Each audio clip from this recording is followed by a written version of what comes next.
အနိအဘအဘောအဘွားဆရာတမအစထား၍အလောင်းဆောင်သောတောဆောင်နဲ့နောင်ဆောင်နဲ့အိမ်ဆောင်နဲ့ရွာဆောင်နဲ့မြို့ဆောင်နဲ့သာသနာတော်ဆောင်နဲ့စရှိသောငါများနာကောင်းနာပေါင်းတို့နှင့်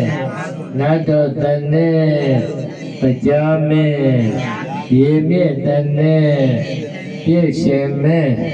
မရဲတည်းယမမင်းမှာအစပြု၍90တဘော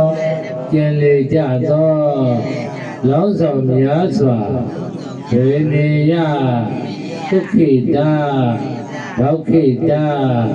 သတ္တဝါပေါင်းတို့အားအမြအမြ